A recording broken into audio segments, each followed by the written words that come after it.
বাণিজ্যিক গ্যাসে এক ধাক্কায় প্রায় 1000 টাকা বৃদ্ধি, বিপাকে ছোট ব্যবসায়ী ও বাড়ছে নিত্যপণ্যের দামের আশঙ্কা।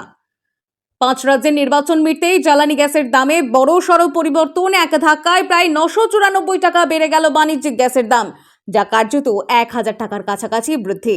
ফলে নতুন করে চিন্তার ভাঁজে পড়েছে ব্যবসায়ী থেকে সাধারণ মানুষের কপালে। দাম বৃদ্ধির জেরে বাণিজ্যিক গ্যাসের সিলিন্ডারের মূল্য প্রায় 2200 টাকা থেকে পৌঁছে গিয়েছে 3200 টাকার কাছাকাছি। এই আকস্মিক বৃদ্ধিতে সবচেয়ে বেশি সমস্যায় পড়েছেন ছোট ব্যবসায়ী, বিশেষ করে ফাস্টফুড ও মিষ্টির দোকানদাররা। ঝাড়গ্রাম জেলার গোপীবল্লভপুর বাজারের হাতিবাড়ি মোড়ের এক ফাস্টফুড দোকানদার জানান, দোকানের ভাড়া, কর্মচারীর বেতন মিটিয়ে যা সামান্য লাভ হয় তা দিয়ে সংসার চলে। তার উপর জ্বালানির এই অতিরিক্ত খরচ সামলানো খুব কঠিন হয়ে পড়ছে। যদি এভাবে দাম বাড়তে থাকে তাহলে বাধ্য হয়ে খাবারের দাম বাড়াতেই হবে। স্থানীয় ব্যবসায়ীদের আশঙ্কা, এভাবে জ্বালানির দাম বাড়তে থাকলে আগামী দিনে ফাস্টফুড সহ বিভিন্ন খাদ্যপণ্যের দাম বাড়বে, যার প্রভাব পড়বে সাধারণ মানুষের পকেটেও।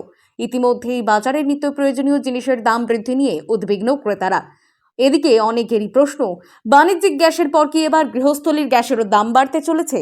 এই আশঙ্কা থেকেই এখন সাধারণ মানুষ চিন্তিত। এই যে গ্যাসের দাম যে বাড়লো, তো সেক্ষেত্রে অনেক কিছু সমস্যার মধ্যে আমরা পড়বো। যেমন প্রত্যেকটা যেমন হোটেল আছে, ফাস্টফুড দোকান আছে, আরও অন্যান্য যে সমস্ত মিষ্টির যে সমস্ত দোকানগুলো আছে, ওদের তো রেট তো বাড়ছে। সেক্ষেত্রে আমাদের পক্ষে অনেক সমস্যা হবে। প্লাস আমাদের নিত্য প্রয়োজনীয় যেমন বাড়িতে যে সমস্ত রান্না করা হয়, সেক্ষেত্রেও আমরা চাপে পড়ে যাব। এই যে আপনারা তো প্রত্যেকদিন বাজারে বেরোন, খাওয়া দাওয়া করতে হয়, এতে কি দাম বাড়লে সমস্যা হবে? হ্যাঁ, অবশ্যই বাড়বে। সেক্ষেত্রে যে দামটা ছিল সেই দামটা থেকে দ্বিগুণ হয়তো বাড়তেও পারে, তাতে আমরা অনেক সমস্যায় পড়ব। ঠিক আছে, আমরা তো দোকানদার লোক, ব্যবসা করতে আমাদের হচ্ছে, কিন্তু যেভাবে গ্যাসের দাম ইদানিং বাড়ছে তাতে আমাদের ব্যবসার ক্ষেত্রে অনেক অসুবিধার সম্মুখীন আমরা হচ্ছি।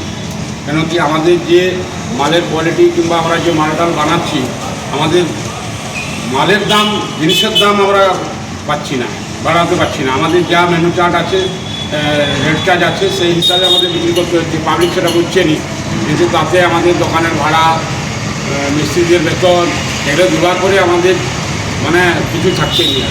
এই যে এখন তো দাম বাড়াতেই হবে, এতটা গ্যাসের দাম বাড়লো, কিন্তু দাম যে আমি বাড়াবো, আরও 5টা দোকানদার আছে, ওরা বাড়াচ্ছে না। আমি যদি এখন বাড়াতে যাই তাহলে আমার কাস্টমারই আসে, তাতে আমি আরও অসুবিধার সম্মুখীন হব।